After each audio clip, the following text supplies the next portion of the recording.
Señor, por favor. Ahora sí, les dejamos con nuestra invitada especial y que el Señor habla a nuestras vidas y a nuestros corazones. Amén. Denle un fuerte, fuerte aplauso al Señor, por favor.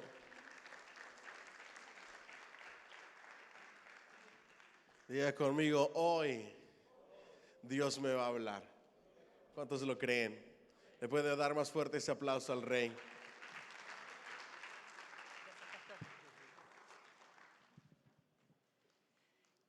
Qué maravillosa atmósfera, qué lindo tiempo. Cuando adoramos al Señor y nos dejamos llevar en su presencia, cómo cambia todo. Podemos llegar a la iglesia casi arrastrados por los problemas, por las circunstancias, pero cuando nos dejamos llevar por esa atmósfera hermosa de la presencia de Dios, todo cambia. Por eso no nos vamos a casa, no volvemos a casa de la misma manera que hemos llegado. Me presento, soy la pastora Dalila Rach, de Argentina. Nací en un hogar cristiano, pertenezco a la 4ª generación de cristianos evangélicos. El evangelio llegó a mi familia entre los años 1850 y 1860. A los 5 años entregué mi vida a Cristo con la canción Te vengo a decir, que no es de Marcos Witt, era de Juan Romero, así que los que tienen más o menos mis años saben de lo que estoy hablando. Y sirvo al Señor de manera ininterrumpida desde los 18 años, y el próximo mes de noviembre voy a cumplir 30 años de pastorado en el Centro Cristiano Bienvenido Espíritu Santo de Bellavista. Simplemente esto para que me conozca un poquito más. Sabe que en esta oportunidad, cuando llegué a su país, percibí de parte del Señor cosas diferentes. Mi llegada a esta nación no fue en esta oportunidad por las mismas que vine los años anteriores, donde estuve atendiendo a mi hermana. Como bien lo dijo el pastor, gracias por la confianza.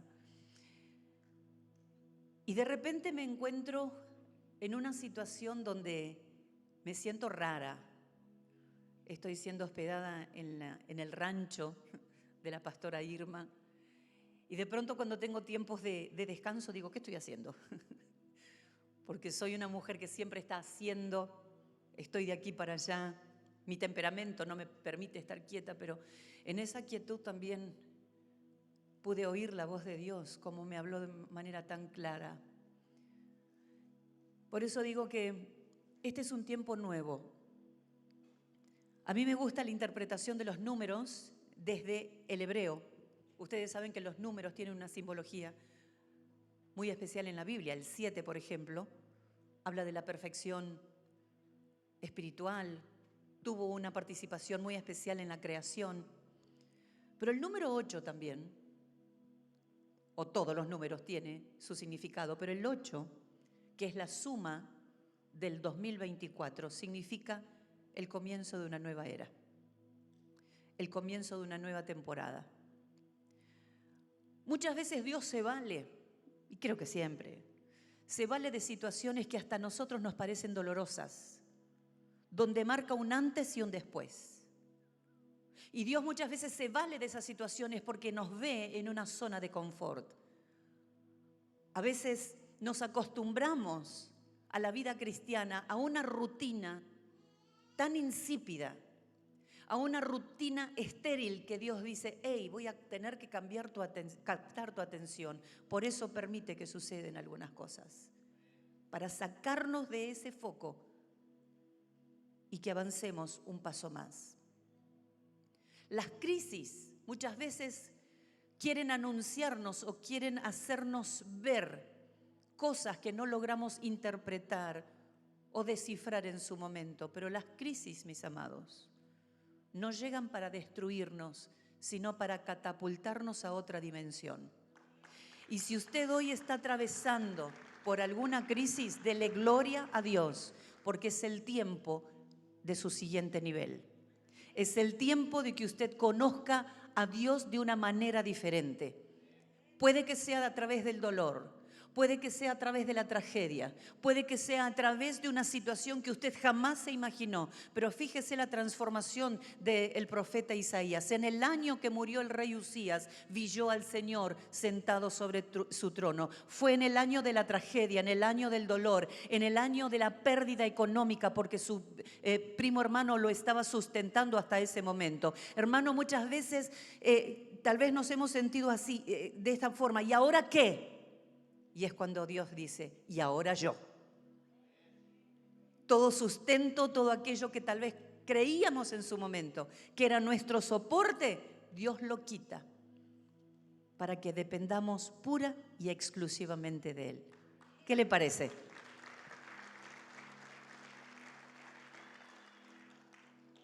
El tema que preparé para hoy es el peligro de la impaciencia y de a poquito vamos a ir viendo hasta el centro de este tema. Pero mientras le digo que en el Salmo 106, versículos 6 al 43, se describe en forma resumida la rebelión de Israel, su comportamiento frente a Dios, a pesar de haber visto la mano poderosa de Dios de cómo los había liberado de Egipto. Versículo 13 dice, pero muy pronto olvidaron los hechos de Dios y no esperaron. ¿Qué hicieron? No esperaron a conocer sus planes, su consejo. O sea, Dios ya había hecho la primera etapa. Los había sacado con mano poderosa, pero les había dado promesas que ellos no esperaron ver, porque pronto se habían olvidado de la maravillosa hazaña que Dios había hecho sacándolos de Egipto. Cuando Moisés va a hablar con Dios, el pueblo se impacientó, por eso le pidieron a Aarón que les haga unos becerros para que ellos puedan adorar. Y acá podríamos poner un poco de contemplación hacia el pueblo. ¿Por qué? Porque Moisés le dijo, voy a hablar con Dios y vuelvo. Claro, no les dijo que iba a estar 40 días en el monte. Porque Moisés tampoco sabía, porque Dios no se lo había dicho. Mirá que vas a estar una temporada larga. Yo me río porque el ahorita de ustedes, o de algunos de ustedes, es de 2 horas. Es de un tiempo prolongado. Alguien me dijo, ahorita vengo, vino después de las 2 horas. Entonces, tal vez Moisés hizo algo de esto. Voy y vengo, pero no dijo cuánto iba a demorar. Entonces acá el pueblo se impacientó y dijo, queremos que nos hagas unos becerros. Alguien definió la paciencia como la virtud de soportar las demoras. ¿Cuántos saben de lo que estoy hablando? ¿Cuántos impacientes hay acá? Todos los demás están allá en el sucursal del cielo. La impaciencia muchas veces nos jugó una mala pasada, porque nos hemos acostumbrado a que queremos las cosas ya. Oramos a Dios y porque no lo respondió en tiempo récord, en el tiempo que nosotros queremos, abortamos la oración. Dios no me oye, Dios no me escucha, Dios no tiene propósito para conmigo. La virtud de soportar las demoras es la paciencia. Y fíjese qué importante es la paciencia, porque lo menciona Gálatas 5:22, que es una de las facetas del Espíritu Santo. La paciencia está, pero la debemos desarrollar. También en Salmo 41 dice, pacientemente esperé a Jehová y se inclinó a mí y oyó mi clamor. Aquí David está describiendo una situación donde él se sentía empantanado en un problema, en una situación, donde él se sentía en las profundidades, que desde ahí, desde ese lugar, desde esa angustia, desde ese dolor, desde esa desolación, comenzó a clamar a Dios, pero dice pacientemente. Si David no hubiese esperado el tiempo de Dios, él no hubiese sido socorrido. Y cuando leemos este versículo, un versículo tan puntual, una descripción que solamente puede hacer alguien que estuvo en una situación límite, en una situación de oscuridad, de desesperación. Imagino que algunos acá habrán pasado esa situación. Una situación donde no tenemos un horizonte, no sabemos para dónde ir. Tenemos las promesas de Dios, conocemos la Escritura, pero de pronto esa prueba que vino de una manera tan violenta hace que no podamos ver la salida. Si usted se encuentra hoy en esa situación, espere pacientemente en Jehová, porque Él se va a inclinar a usted y oír su clamor y venir en su respuesta, porque Dios es fiel. La impaciencia es uno de los grandes enemigos del cristiano, porque al no encontrar la respuesta del Señor en tiempo récord, en el tiempo que Él pretende, toma decisiones equivocadas. Por la impaciencia, Sara entregó a Abraham a Agar para que le dé el hijo que Dios le había prometido. Y por ese apresuramiento las consecuencias siguen hasta el día de hoy. Los años pasaron y Samuel ya estaba envejeciendo. Entonces él separa a sus hijos y los coloca en un lugar de servicio, pero esos hijos no fueron fieles como lo había sido su papá. Entonces los años pasaron, y él los nombra jueces, pero como ellos habían corrompido, se desviaron de la rectitud, fueron los ancianos de Israel hasta Samuel y le dijeron la realidad que estaban sucediendo. No era ajeno a nadie, hasta el propio Samuel sabía el comportamiento de sus hijos. Y les dijo: queremos que nos constituyas ahora, sinónimo de impaciencia, un rey que nos juzgue como tienen todas las demás naciones. Me preguntaban cuánto hacía que ellos comenzaron a espiar a las demás naciones. ¿A partir de cuándo sucedió que ellos comenzaron a desear ser como las demás naciones, que cada cual hacía como quería? Es posible que le haya pasado lo mismo que a Eva. Eva comió del fruto porque vio que el fruto era agradable y codiciable. Cuando comenzamos a espiar, a ver el comportamiento de otros, puede que despierte apetitos incorrectos en nosotros. El pueblo de Israel se había olvidado lo que Dios había dicho de ellos. Dios dijo: porque tú eres pueblo santo para Jehová tu Dios. Jehová tu Dios te ha escogido para hacerle un pueblo especial, más que todos los pueblos de la tierra. Esto era lo que Dios les había dicho.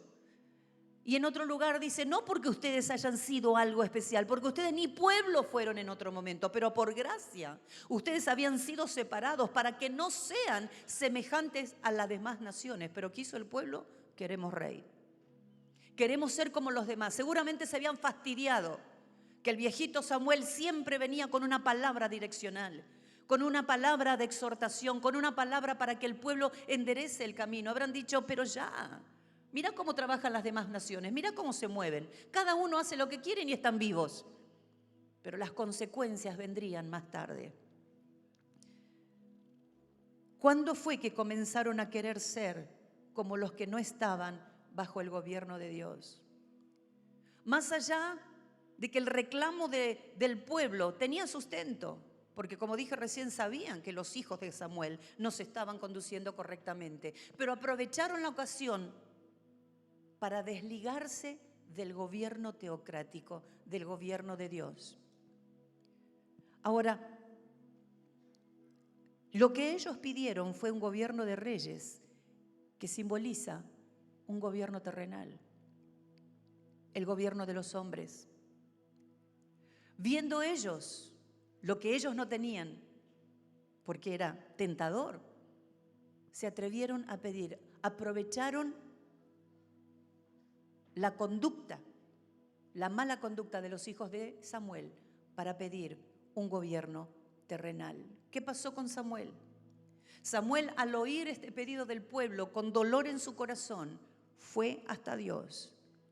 Y Dios le dijo: no te preocupes, Samuel, no te rechazaron a vos, sino que a mí. Y hay algo poderoso que dice esta escritura: porque ellos no quieren que reinen, que yo reine sobre ellos. ¿Reina Dios sobre su vida, hermano? ¿Reina Dios en su diario vivir? Reina Dios en su trabajo, en su empleo, cuando se mueve diariamente por diferentes sectores. Qué bueno que podamos estar juntos como pueblo, como cuerpo de Cristo, alabando su nombre, adorando, recibiendo palabra de Dios, siendo fortalecidos. Pero allí afuera necesitamos que reine Dios sobre nuestras vidas. En un mundo donde todo cada vez está más distorsionado, torcido, perverso, donde lo malo pasó a ser bueno, es allí donde necesitamos que Dios reine en nuestras vidas. Que no tengamos que abrir nuestra boca para identificarnos como cristianos, sino que nuestra vida pueda reflejar la presencia de Cristo. Eso es posible cuando estamos bajo el gobierno de Dios, bajo el gobierno espiritual. Creo que hoy la iglesia de Jesucristo está en esta ambigüedad. Están los que quieren ser gobernados por Dios, los que verdaderamente quieren hacer la voluntad de Dios, que luchan constantemente en contra de su naturaleza pecaminosa, que reconocen que cada día debe morir algo. ¿Usted reconoce eso? Que cada día debe morir algo en nosotros para que Cristo sea el que viva. Esto va a suceder hasta que Cristo venga. O bien viene en su gloria o nos lleva primeramente a nosotros. Pero también están los que prefieren tener un estándar de vida cristiana mediocre, sin demandas, sin compromisos, sin devoción a Dios, donde todo les es lícito y todo les conviene. Predicaba en estos días algo y compartía algo que de forma clara el Espíritu Santo me hablaba. En la medida que pasa el tiempo, se hace más difícil encontrar cristianos comprometidos con el reino de Dios. ¿Cuál es la excusa? La falta de tiempo. No hay tiempo para orar, no hay tiempo para estudiar las Escrituras, no hay tiempo para congregar y no hay tiempo para la familia. Es el sistema de Labán, anti Dios y anti familia. Hay hijos que están creciendo con la ausencia de sus padres. Vienen tan cansados después de una jornada de tantas horas de trabajo. Lo único que quieren es comer, ir a dormir. No conocen de abrazos, no conocen de cariños, no conocen de palabras motivadoras, no conocen nada de eso. Papás, los hijos crecen muy rápido. Disfrute ese tiempo. El ministerio de padres es intransferible, ni siquiera se lo delega a los abuelos. Yo soy abuela, acompaño, no educo, haga lo mismo. No le quite ese ministerio a sus hijos para evitar problemas.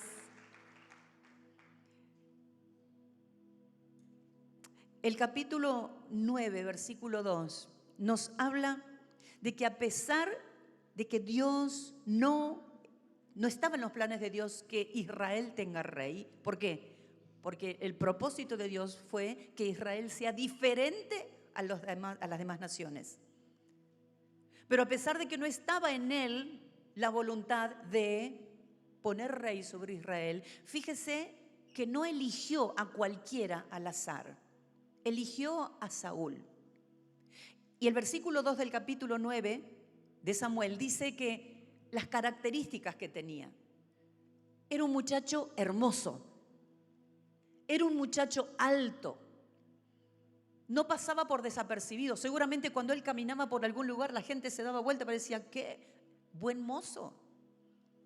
A esa persona había elegido Dios para que sea rey de Israel. ¿Y sabe qué? Deme lugar a la especulación. A mí me da la sensación que Dios escogió a este muchacho rubio, alto, de buen porte, a propósito. Porque nosotros los seres humanos generalmente nos llevamos por la apariencia. Uy, porque tiene traje y corbata, es pastor. ¿Sabe que en mi iglesia hace muchos años, en la congregación que pastoreó, había un hermanito que siempre le gustaba estar de punta en blanco? Nunca agarró un clavo en la iglesia, pero él quería estar ahí siempre bien. Es más, la gente cuando venía creían que él era el pastor. Cuando estábamos en plena edificación de la iglesia, el pastor estaba de fajina, estaba todo ahí con las manifestaciones de estar en trabajo, iba de acá para allá, pero él con su maletín tenía pinta de pastor. Un día yo me acuerdo que me subí de una escalera y tapando con enduido, se conoce acá el enduido, ¿no? Sí, para tapar los agujeritos de la pared. Y mientras yo estaba ahí haciendo el trabajito, aparece el hermanito, venía de trabajar con su maletín, bien vestidito. Y mientras yo estaba haciendo el trabajo, él desde ahí abajo me daba directivas, me estaba dando consejos de cómo hacer el trabajo más rápido y eficaz. Yo lo escuchaba, yo terminé de hacer el trabajo, me bajo y él me seguía explicando. Gente con falta de compromiso son las que sobran.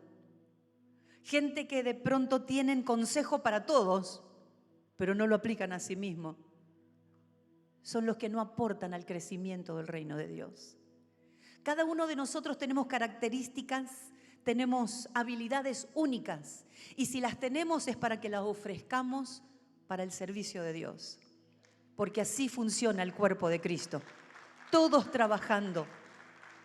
Cuando yo era chica en la escuela dominical había un coro que tal vez ustedes lo saben. Y si todos trabajamos unidos, unidos, y si todos trabajamos, qué gozo será. Yo hice la escuela dominical en la iglesia alemana, Doberstein, y me acuerdo que esa canción la cantábamos. Y creo que eso fue lo que me inspiró, me inyectaron todos los domingos. Y si todos trabajamos, o sea, me estaban diciendo, en el reino no hay vagos, no hay vagos, no hay vagos. Eso es lo que me inyectaron en el mensaje subliminal.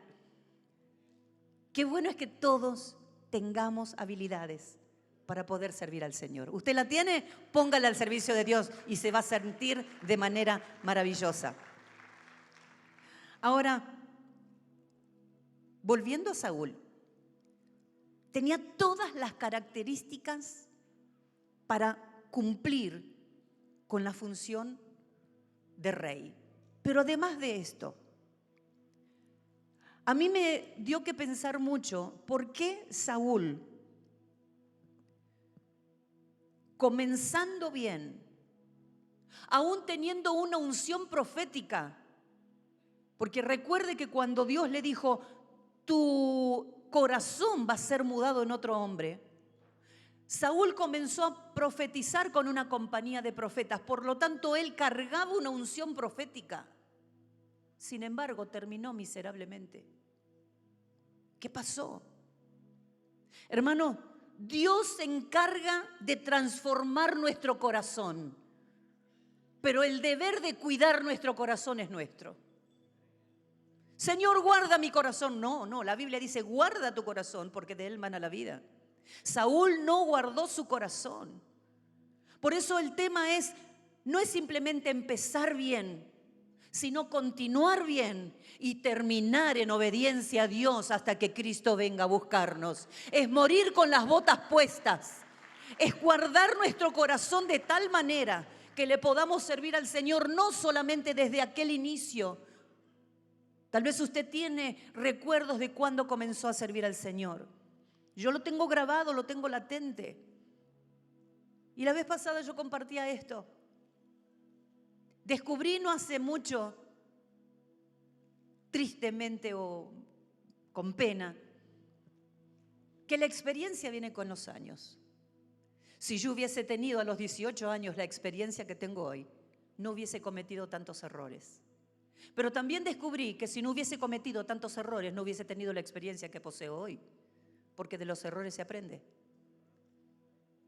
Entonces, empezamos a servir al Señor con todo nuestro corazón, con toda nuestra pasión, pero a partir de ahí es necesario que nosotros cuidemos el corazón, porque todos los días, la Biblia dice, y lo hemos comprobado, engañoso es el corazón más que todas las cosas. Cualquier situación, cualquier cosa, por más inofensiva que sea, se te puede pegar y puede comenzar una carrera descendente. Entonces, que nuestra meta sea como la del apóstol Pablo, llegar al final y decir, me espera la corona. He sido fiel, terminé la carrera, he guardado la fe. Saúl cometió varios errores. El primero que cometió fue precisamente este. En 1 Samuel 18, le dice Samuel a Saúl: espera 7 días hasta que yo venga a ti y te enseñe lo que has de hacer.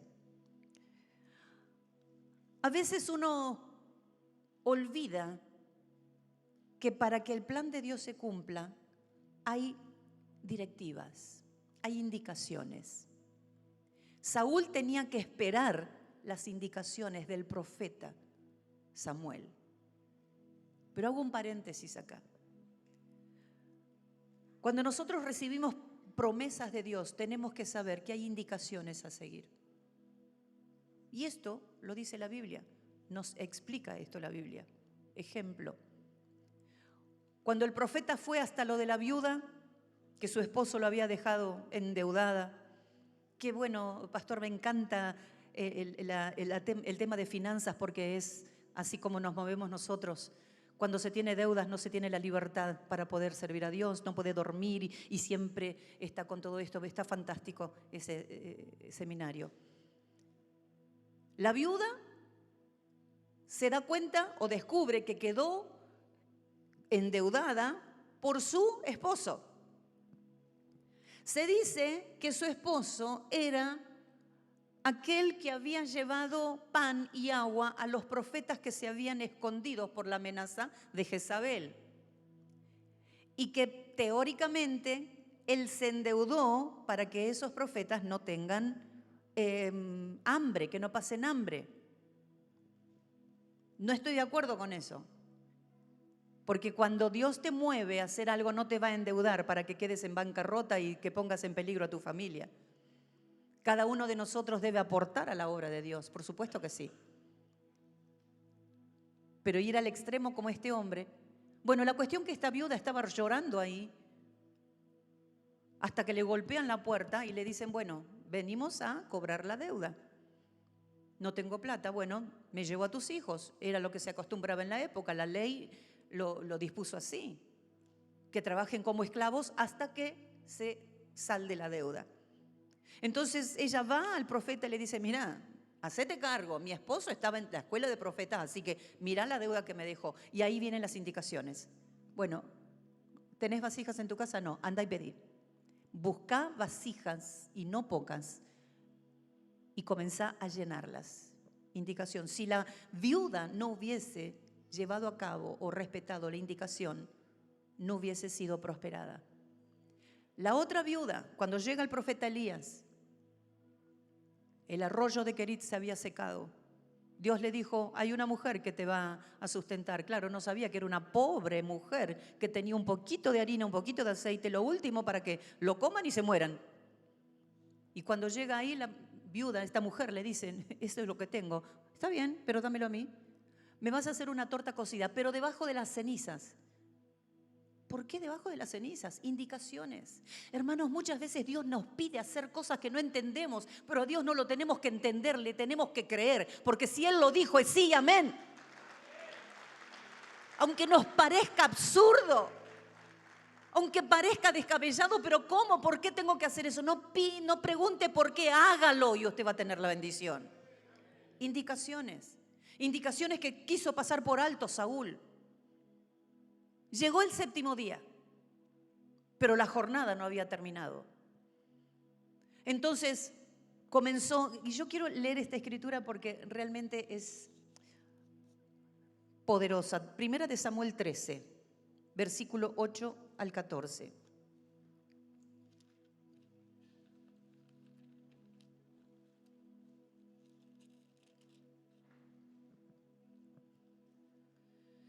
Dice así: y él esperó, Saúl, 7 días conforme al plazo que Samuel había dicho. Pero Samuel no venía a Gilgal y el pueblo se le desertaba. Entonces dijo Saúl: tráiganme holocaustos y ofrenda de paz, y ofreció el holocausto. Y cuando él acababa de ofrecer el holocausto, he aquí Samuel que venía, y Saúl salió a recibirle para saludarle. Hermano, no hay nada peor que un cristiano que no tenga convicción de sus actos. Saúl acaba de ofrecer sacrificios, algo que no le correspondía a él. Era tarea del sacerdote, era tarea del profeta Samuel. Y él como nada fue y ofreció lo que no le correspondía. Viene el varón de Dios y sale como si nada. Hola Samuel, ¿cómo estás? Mirá, tuve que hacer un sacrificio. Y acá vienen puntos también para que lo podamos desmenuzar. Salió a recibirle para saludarle. Entonces Samuel le dijo, ¿qué has hecho?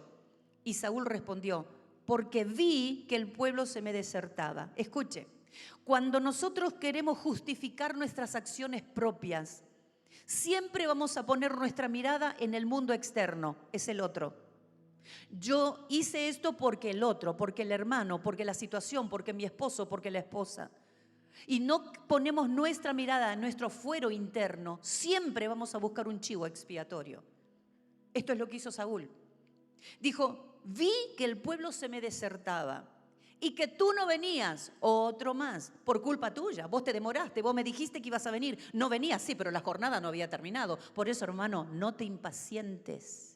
Si Dios te dijo que esperes 7 días, espera 7 días. Y ese 7 días no es el cronos, es el kairos de Dios. Porque sin duda, si Dios te lo prometió, Dios vendrá con la respuesta. Aunque parezca demorar, aunque parezca que el Señor no está respondiendo a esa promesa, si Dios te lo dijo, Dios lo va a hacer. Amén. Dice, y que tú no venías dentro del plazo señalado, y que los filisteos estaban reunidos. O sea, había 3 focos donde él deslindó responsabilidad. El pueblo, Samuel que nos llegaba y los filisteos.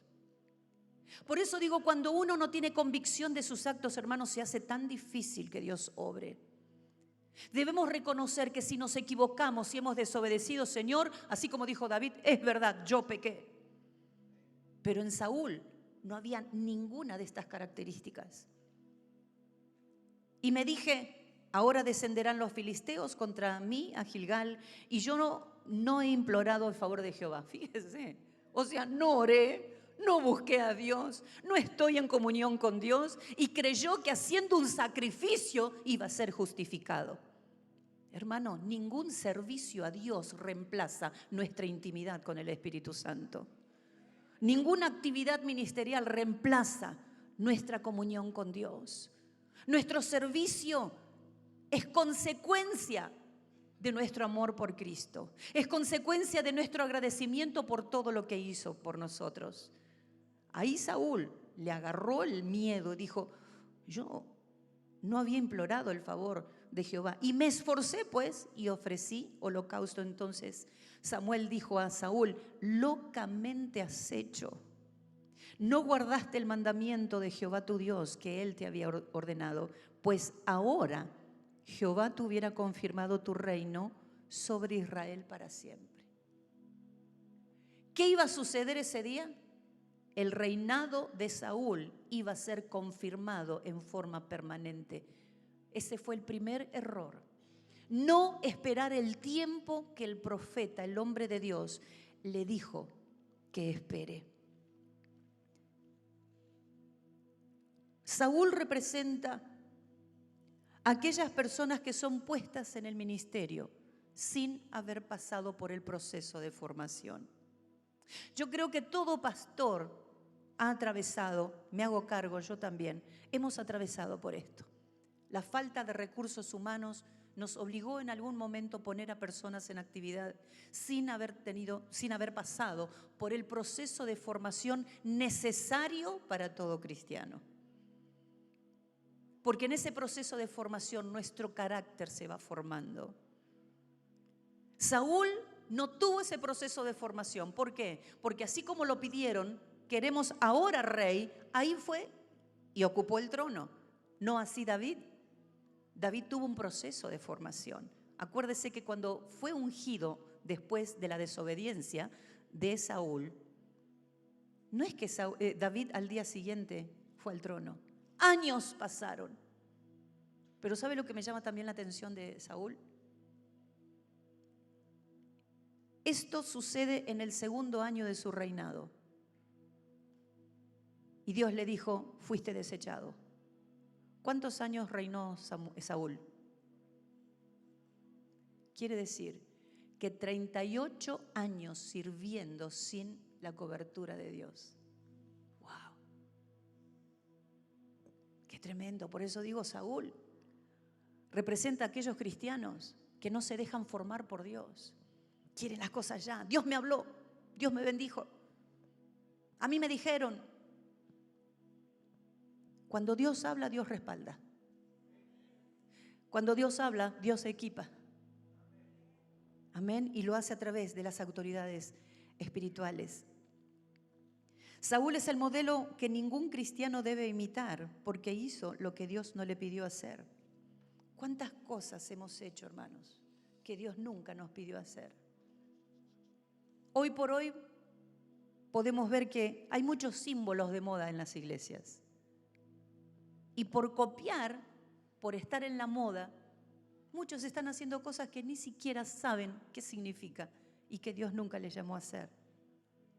Por eso, qué importante que sepamos qué nos pide Dios que hagamos. Y mientras hagamos lo que Él nos dice que hagamos, no vamos a cometer el error de hacer lo que Él no quiere que hagamos.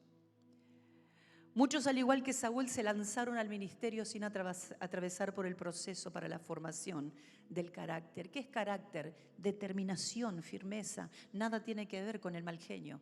¿Qué carácter que tiene? No, eso es maleducado.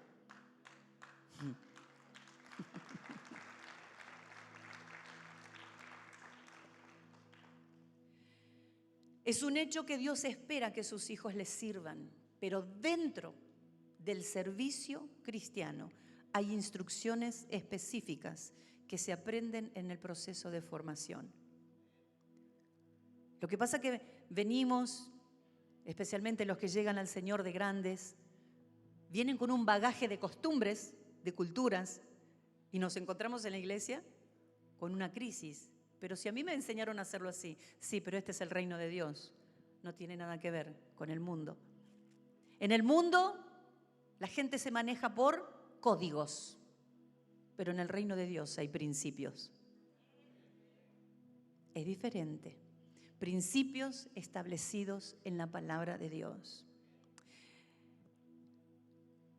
Lo dije recién, cuando Dios llama, Dios equipa y lo hace a través de las autoridades espirituales ordenadas por Dios. Yo creo que ningún pastor quedó invicto de los Saúles que han causado daño en el ministerio. Saúles que de pronto, por alguna palabra, yo creo que una de las cosas buenas de la pandemia fue que pudimos seguir teniendo palabra de Dios a través de las redes sociales. Pero también eso ha traído una gran falencia, no le hizo bien a la iglesia.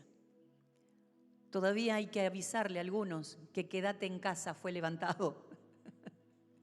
Ya tenemos la iglesia, la bendición de estar juntos, poder abrazarnos, poder mirarnos, poder saludarnos. Y a través de las redes sociales se tuvo la libertad de elegir. Entonces hago zapping. A ver, este pastor no me gusta porque grita mucho. No, este porque pide plata. Y el otro, no, porque el otro... Y estaban así. Termina la pandemia y hay cristianos que al día de hoy tienen crisis de identidad porque adoptaron más de 4 padres espirituales a través de las redes sociales. Por eso, qué importante es ser parte de un cuerpo, de una casa ministerial, un lugar donde yo digo, esta es mi casa, aquí está mi pastor, aquí yo recibo palabra de Dios, no tengo la necesidad de andar haciendo zapping. Al contrario, todo lo que recibo lo imparto a los demás. Decía recién que ningún pastor quedó invicto a las heridas producidas por los Saúles en sus iglesias. Fueron puestos a actividad porque al principio, como Saúl, se mostraron, uy, este hermano sí que tiene conocimiento de la palabra. Y perdón por lo que voy a decir, pero algunos piensan que porque se tienen algunos versículos memorizados, ya se consideran la 4ª persona de la Trinidad. O por usar algún símbolo, ya se autoproclaman profetas. Y me hago cargo con lo que estoy diciendo, porque ayer yo hablé con alguien que usa de los símbolos hebreos en la iglesia y pregunté qué significa tener un shofar. Porque a mí me dijeron que el que toca shofar es profeta. Entonces yo digo, entonces quiere decir que yo puedo ir a comprar un shofar, lo soplo en la iglesia y ya soy profeta. Entonces, creo que tenemos que saber a qué nos llamó Dios. Tenemos que saber qué significa cada símbolo para que no termine siendo menospreciado lo que se hace. Saúl al principio se mostró de tal manera que reunía las condiciones para que ejerza el reinado. Son las mismas condiciones que nos mostraron muchos cuando llegaron a la iglesia. Hemos puesto aquí, lo hemos puesto allá, y de pronto esa humildad, esas primeras características eran serviciales, diezmaban, ofrendaban, pronto se esfumó, porque comenzó a evidenciarse la esencia de una persona que no se deja formar. Por eso la importancia del discipulado, y felicito a todos aquellos que atraviesan por el discipulado. No son pocos los que por no querer esperar el séptimo día se rebelaron contra sus autoridades espirituales y se atrevieron a hacer cosas que Dios nunca los llamó a hacer porque no estaban habilitados. Como Coré, por ejemplo, y su séquito. Ellos pretendieron el sacerdocio, ellos estaban en servicio en la iglesia. Pero fueron, se rebelaron y pretendieron algo mayor. Y ustedes saben cómo terminaron. Son tantos los insurrectos que por tener precisamente conocimiento, usted sabe que no es lo mismo conocimiento que revelación, ¿no?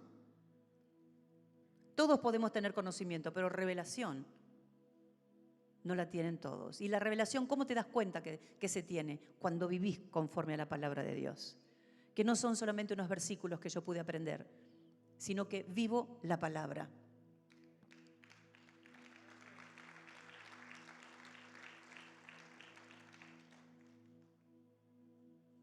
El séptimo día que Samuel le dijo a Saúl que espere, todavía no había finalizado.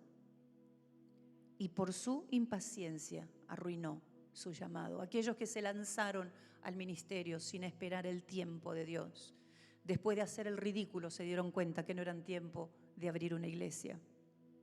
Con tristeza en mi corazón yo veo en la zona donde vivo iglesias que se cerraron porque no funcionaron y hoy son comercios. ¿Sabe qué? Cuando Dios llama, Dios respalda. Son tantos los que han arruinado el llamado por querer ministerios microondas. El llamado estaba, los dones estaban, pero al no querer pasar por ese proceso, no quisieron esperar el tiempo. En su Biblia no aparece la palabra o el versículo donde dice el labrador para participar de los frutos debe trabajar primero. Por eso muchos se llevaron los frutos de su pastor abriendo otras iglesias. Otros dicen, Dios me habló, pero cuando Dios habla, Dios respalda. Hermanos, aquellos que quieren el manto mágico de Elías, el que no requiere sacrificios, y hay algo que me está dando vueltas también en los últimos tiempos. Dios me dijo que los pastores tenemos que preparar Eliseos, porque muchos Elías van a ser arrebatados, así como lo fueron hasta aquí. Y fíjese esto, cuando Eliseo es llamado, es ahí cuando Elías le pone el manto. Cada uno de nosotros fuimos llamados por Dios. Pasaron 10 años aproximadamente después de un fiel servicio de Eliseo hacia Elías, su padre espiritual, y Elías es arrebatado. Pero escuche esto. Cuando Elías es arrebatado por el carro de fuego, no le deja el manto a Eliseo, lo deja caer. ¿Para qué se lo quiere llevar al cielo si no lo iba a necesitar? Lo deja caer al manto y fue Eliseo el que lo levanta. ¿Sabe lo que significa eso? Hacerse cargo del llamado. ¿Estarán acá los Eliseos que se hace cargo del llamado que Dios le dio? El manto no viene por imposición de manos, la unción no viene por imposición de manos, no viene por una noche de vigilias, no viene por horas de oración. Hay un precio de formación. Y no hace falta mucha revelación. De los casi 100 aspirantes a profetas en la escuela de Elías, solamente uno reunía las condiciones: Eliseo. Hoy se quiere el ministerio mágico, el microondas. Dame los pasos, 1, 2, 3 y ya soy. No. Por eso muchos quedan a mitad de camino.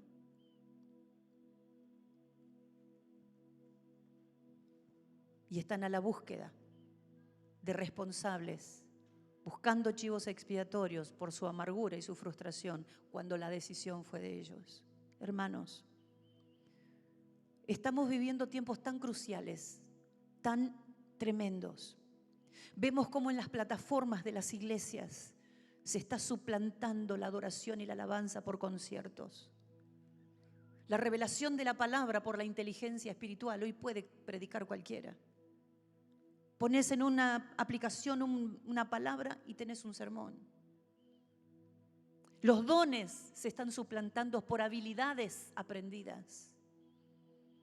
El mensaje poderoso del evangelio que transforma la vida del pecador arrepentido se está cambiando por mensajes motivacionales. ¿Qué está pasando? Por eso es importante, necesario que los Elías preparen a Eliseos por los tiempos que se avecinan.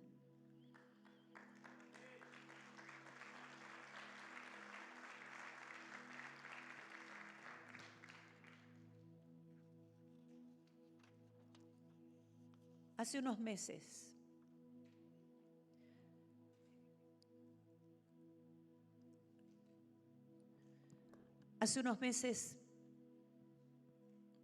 ya un par de años, 2, 3 por ahí, Dios me está impulsando a esto, a ordenar, a poner orden en la iglesia. ¿En qué sentido?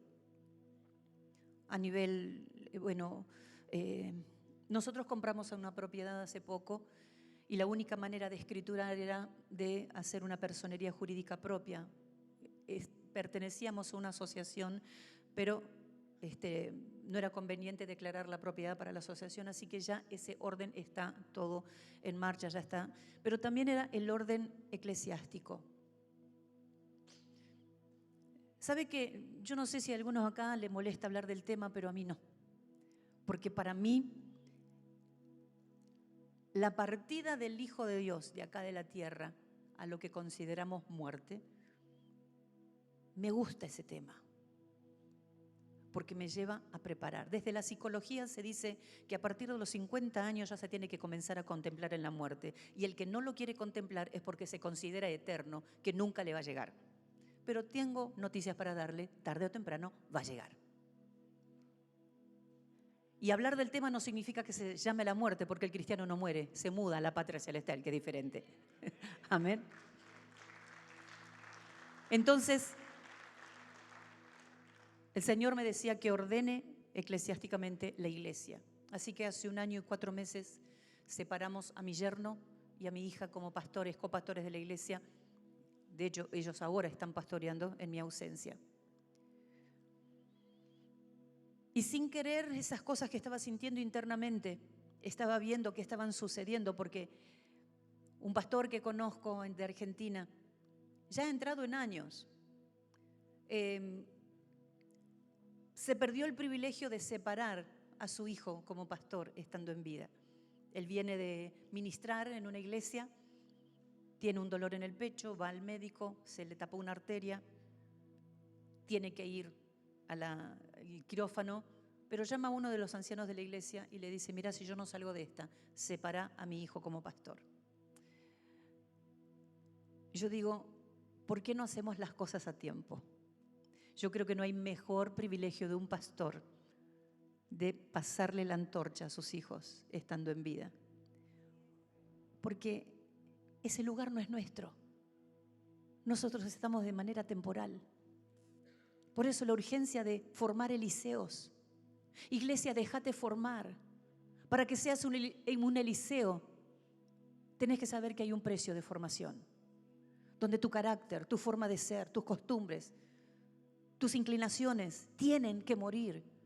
Por eso todos los días tiene que morir algo en nosotros para que Cristo sea exaltado en nuestras vidas. Y no te desanimes, porque este proceso es hasta que Cristo venga. No hay un momento que uno diga, bueno, de acá a fin de año seguramente con la formación que tenga ya no voy a tener que pagar el precio. No, el precio lo vas a tener que pagar hasta que Cristo venga. Decía recién que mientras estamos desviando, haciendo cosas que Dios no nos pidió que hagamos, el mensaje de la cruz en algunos lugares es algo horrendo, ¿no? ¿Por qué hablar de eso? Sin cruz no hay evangelio. Sin cruz no hay Espíritu Santo. Sin cruz no hay vida eterna. Sin cruz no hay salvación. Sin cruz no existe Cristo. Sin cruz no hay salvación para el perdido. Entonces, cuando queremos reemplazar esas cuestiones con otros programas, estamos haciendo lo que Dios no nos pidió que hagamos.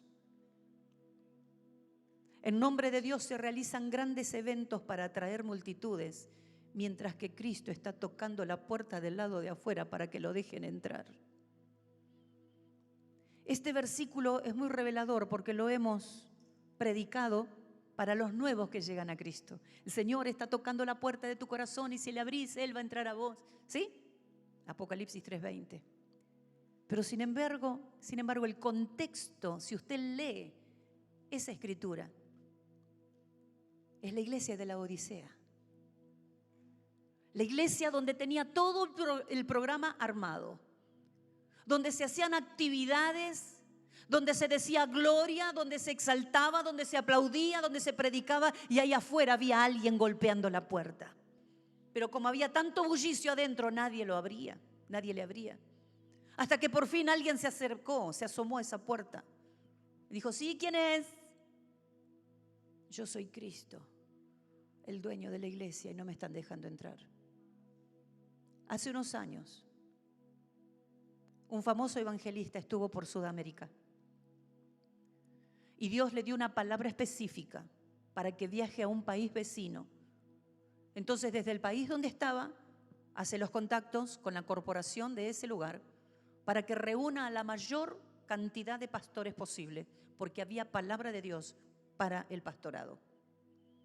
Fue la convocatoria, llegaron todos a ese lugar expectantes, qué tremendo. Cuando el pastor agarra el micrófono y abre su boca, dijo, el Señor me dice que le devuelvan la iglesia. Y es lo que el Señor está diciendo últimamente, pero no hay oídos para oír. La iglesia es de Cristo. Cristo tiene que volver a entronar en su iglesia. Cristo tiene que volver a entronar en nuestro templo. Asegurémonos que el antropocentrismo se vaya de los altares. El yo entronado. Lo que yo hago es mejor. Fíjese, me llama la atención también cuando a través del profeta le dice a Saúl, mirá Saúl, vos sos desechado, ya no vas a seguir siendo más rey. ¿Sabe por qué? Dios encontró ya a alguien mejor que vos. Dios mío. El egoísmo nos hizo creer que somos mejores que otros, que nadie predica como nosotros, que nuestra iglesia es la mejor, que tenemos los mejores músicos, los mejores instrumentos, lo mejor es todo. Pero sepa que siempre va a haber alguien mejor que nosotros y ese mejor viene de parte del Señor. Podés tener carencia de un montón de cosas, pero cuando estás reflejando a Cristo, mira, es posible que también Dios vea en vos algo mejor que en otro y que te conviertas en un modelo a seguir, en un referente hacia aquellos que tal vez no tienen rumbo. Démosle al Señor el lugar que le corresponde. Que Cristo entrone nuestras iglesias. Iglesia, ya voy terminando. Dios no confirmó la perpetuidad del reinado de Saúl por la desobediencia. ¿Sabe que Dios no tiene problemas en remover los estorbos porque la iglesia es suya? Por eso nosotros como pastores debemos tener tanto cuidado en no dejarnos llevar por modas, por costumbres, y porque el otro lo hace, le funciona. Yo soy una convencida que Dios a cada pastor le da una revelación personal para su propia congregación. Y aunque no concuerde con los demás, es fiel a lo que Dios le dio y sea fiel a la visión que su pastor está impartiendo. Iglesia, si tu séptimo día todavía no llegó, no sé lo que Dios te prometió. Por la impaciencia, no sea cosa que no llegues a alcanzar lo que Dios te tiene preparado. Muchos estuvieron a punto de alcanzar lo prometido, pero la impaciencia hizo que pierdan lo que Dios tenía preparado. Como dije al principio, ese séptimo día no es precisamente el tiempo Cronos, es el tiempo Kairos. Puede ser 7 semanas, 7 meses, 1 semana, pero estar atentos, estar en el lugar donde tenés que estar, no distraído por nada. Y que si se está demorando lo que Dios te prometió, espéralo. Porque si Dios te lo prometió, sin duda vendrá y no tardará. Amén. ¿Quiere ponerse de pie, por favor? Ahí donde estás con el corazón abierto y los ojos cerrados, yo te invito a que levantes tus manos al cielo y puedas decirle: Señor, hoy te entrego mi impaciencia. Me diste promesas y todavía no las veo cumplidas. Muchas veces desesperé. Muchas veces dije: Señor, ¿cuándo? Señor, ¿cuándo lo vas a hacer? Pasa el tiempo y no pasa nada. Pero el Señor está tratando con tu paciencia. Está tratando para que puedas ver donde otros no ven. Y a través de la fe puedas creer que Dios está en camino, en respuesta a lo que pediste. Y más allá de lo que pediste, de lo que Él te prometió. No desesperes, iglesia. Tal vez hay algo personal, algo en tu hogar, algo familiar, algo ministerial. Si Dios tiene que cumplir algo que te prometió, espéralo. Ya sea en la confirmación del llamado o una promesa. Me tocó esperar largos días, meses y años. El cumplimiento de algo que yo pensé que iba a ser ahí el día que recibí la palabra de parte del Señor. Ayer a la mañana, antes de ir a predicar, mientras estaba orando, el Espíritu de Dios trajo a mi ser Deuteronomio capítulo 8, versículo 2.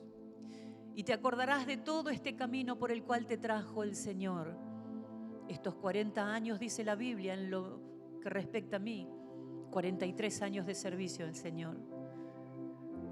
Hermanos, yo les puedo asegurar que en este trayecto no fue nada fácil. No fue un camino de pétalos de rosa.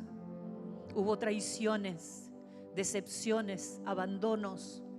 Hubo tantas cosas que entendí con el tiempo que fueron parte de mi formación.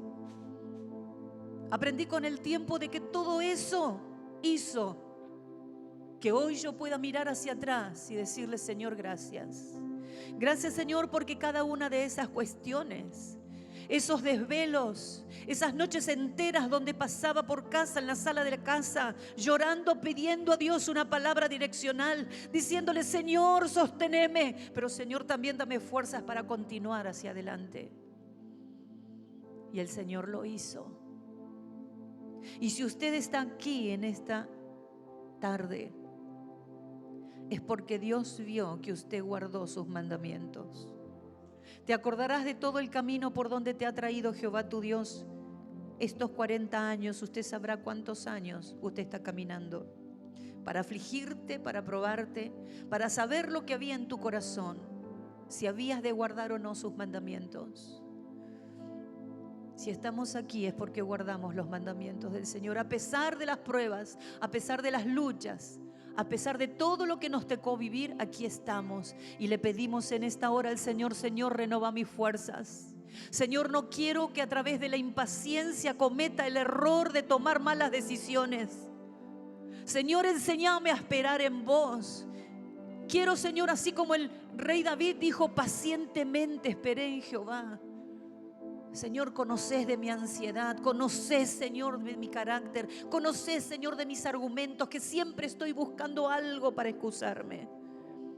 Pero, Señor, en esta mañana, una vez más, te rindo lo que soy. Te rindo mi voluntad, te rindo mi yo, te rindo todo lo que soy, Señor, porque quiero que tu perfecta voluntad sea hecha en mi vida. Te rindo, Jesús. Te rindo. Te rindo aquello que está ocupando el primer lugar. Te rindo aquello, Señor, que está ocupando el lugar que tú me estás pidiendo para que te sirva.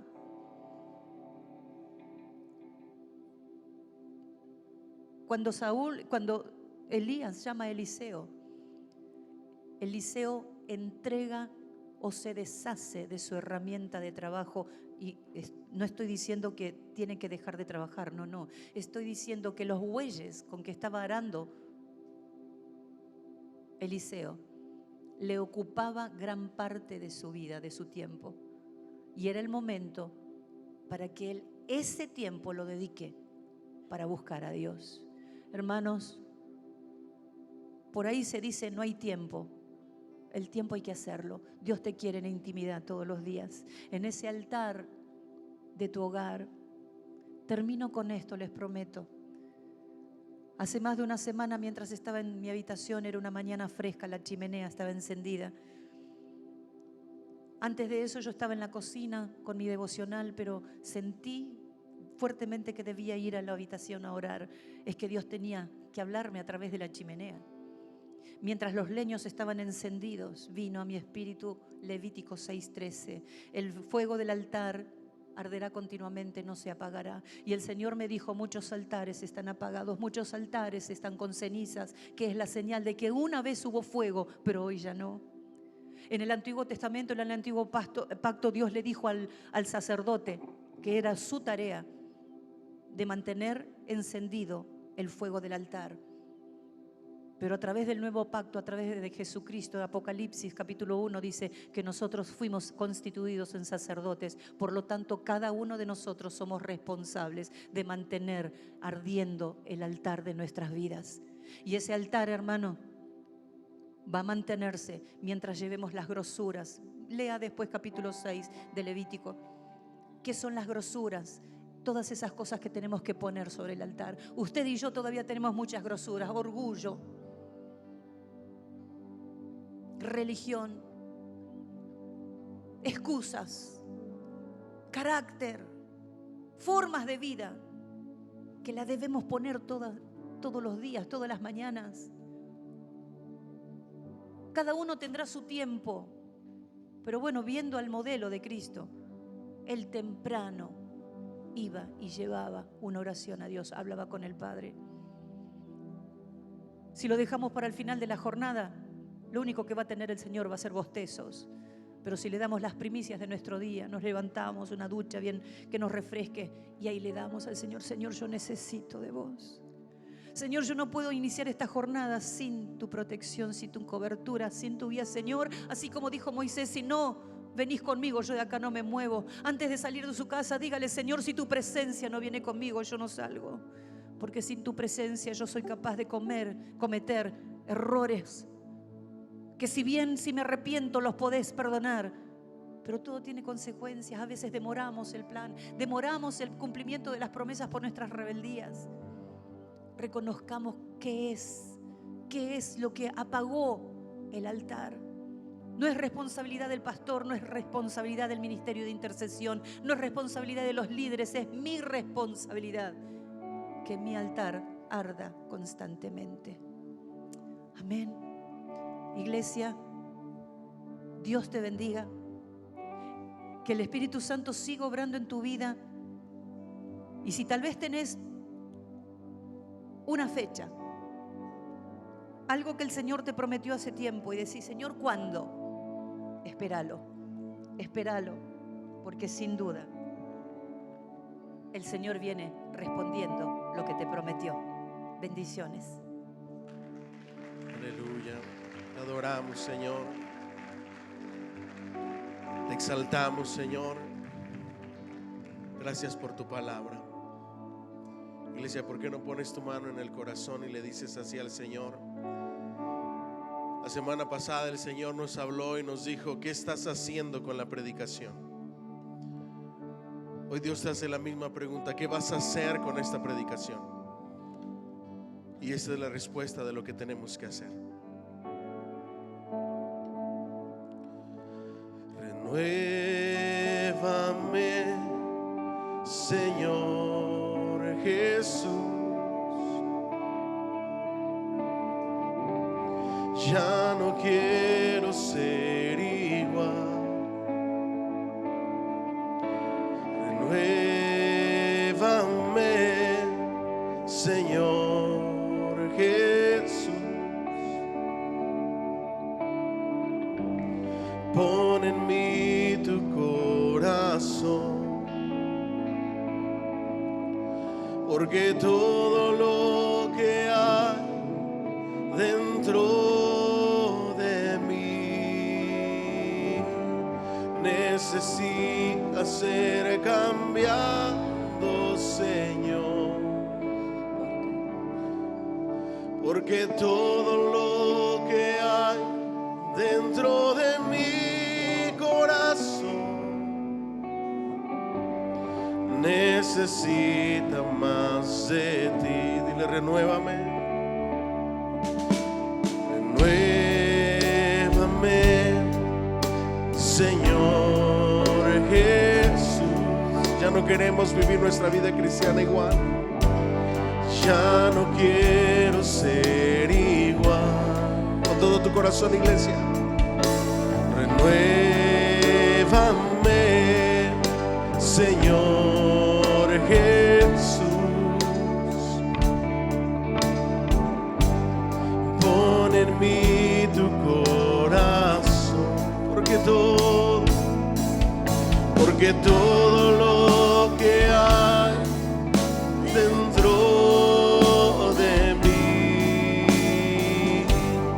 necesita ser cambiado, Señor, porque todo lo que hay dentro de mi corazón necesita más de, porque todo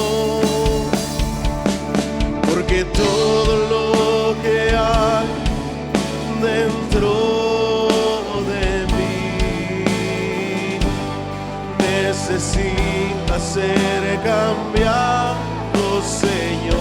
Transfórmanos, Dios, dentro de mi corazón necesita más de ti, necesita más de ti, necesita más de ti, necesita más de ti. Necesitamos, Señor, necesitamos más de ti, oh Dios. Así es, Padre. Necesitamos de ti cada día más, mi Dios, porque tú eres nuestra fuente de agua viva que salta para vida eterna. Padre, no tenemos a dónde más ir, más que a tu lugar, Padre, más que a tu presencia, mi Dios. Porque solo en tu presencia, mi Dios amado, encontramos consuelos para nuestra alma, mi Dios. Y por eso en esta hora le agradecemos por su presencia en medio nuestro. Que su presencia, mi Dios amado, sea sanando, sea libertando en este momento, Padre. Gracias, mi Dios. Y también en esta hora le pedimos, Padre, que sea usted obrando sobre estas peticiones que tenemos en medio nuestro, mi Dios. Padre, que su nombre sea glorificado, Padre, pero sobre todo que se haga su voluntad, mi Dios, porque su voluntad es buena, agradable y perfecta, mi Dios. En el nombre de Jesús le pedimos por la vida de Blanca María Rodríguez, Padre, que tendrá una cirugía en su fémur, Padre, esta semana. Le suplicamos que sea usted con ella, que sea usted bendiciendo la vida de esos doctores, mi Dios, que van a tener a bien esa cirugía, Padre, para que sea usted glorificándose en medio de esa cirugía, mi Dios. En el nombre de Jesús se lo pedimos, Padre. También le pedimos por la vida de Alex, mi Dios, para que sea usted obrando, mi Dios amado, y para que sea usted completando la obra sobre la vida de Alex, mi Dios, para que él pueda recuperar completamente la movilidad de sus manos, de sus piernas, Padre, y de su cuerpo, mi Dios amado. En el nombre de Jesús se lo pedimos, mi Dios, porque sabemos que para usted no hay nada imposible, mi Dios. Lo que para nosotros parece imposible, para usted no lo es, Padre. Gracias. Gracias porque lo tenemos a usted como nuestro sanador, como nuestro libertador, mi Dios. En el nombre de Jesús le agradecemos, mi Dios. Amén y amén. Dale más fuertes aplausos, Señor. Que Dios les bendiga a todos. En nuestra iglesia, siempre que invitamos a un predicador o una predicadora, nos gusta bendecir la vida de ellos. ¿Alguien dice amén? Hoy queremos recoger una ofrenda especial para la pastora Dalila. Estoy seguro que va a ser de gran bendición para su vida, para su ministerio. Cada uno como Dios le ponga en el corazón, y vamos a dar gracias. Amén.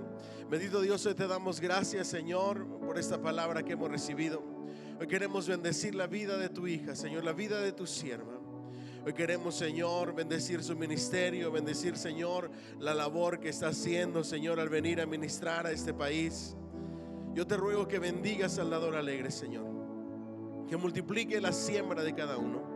Tu palabra dice, Señor, que si aún le diéramos solamente un vaso de agua, Señor, a un servidor tuyo, Señor, tú nos bendecirías.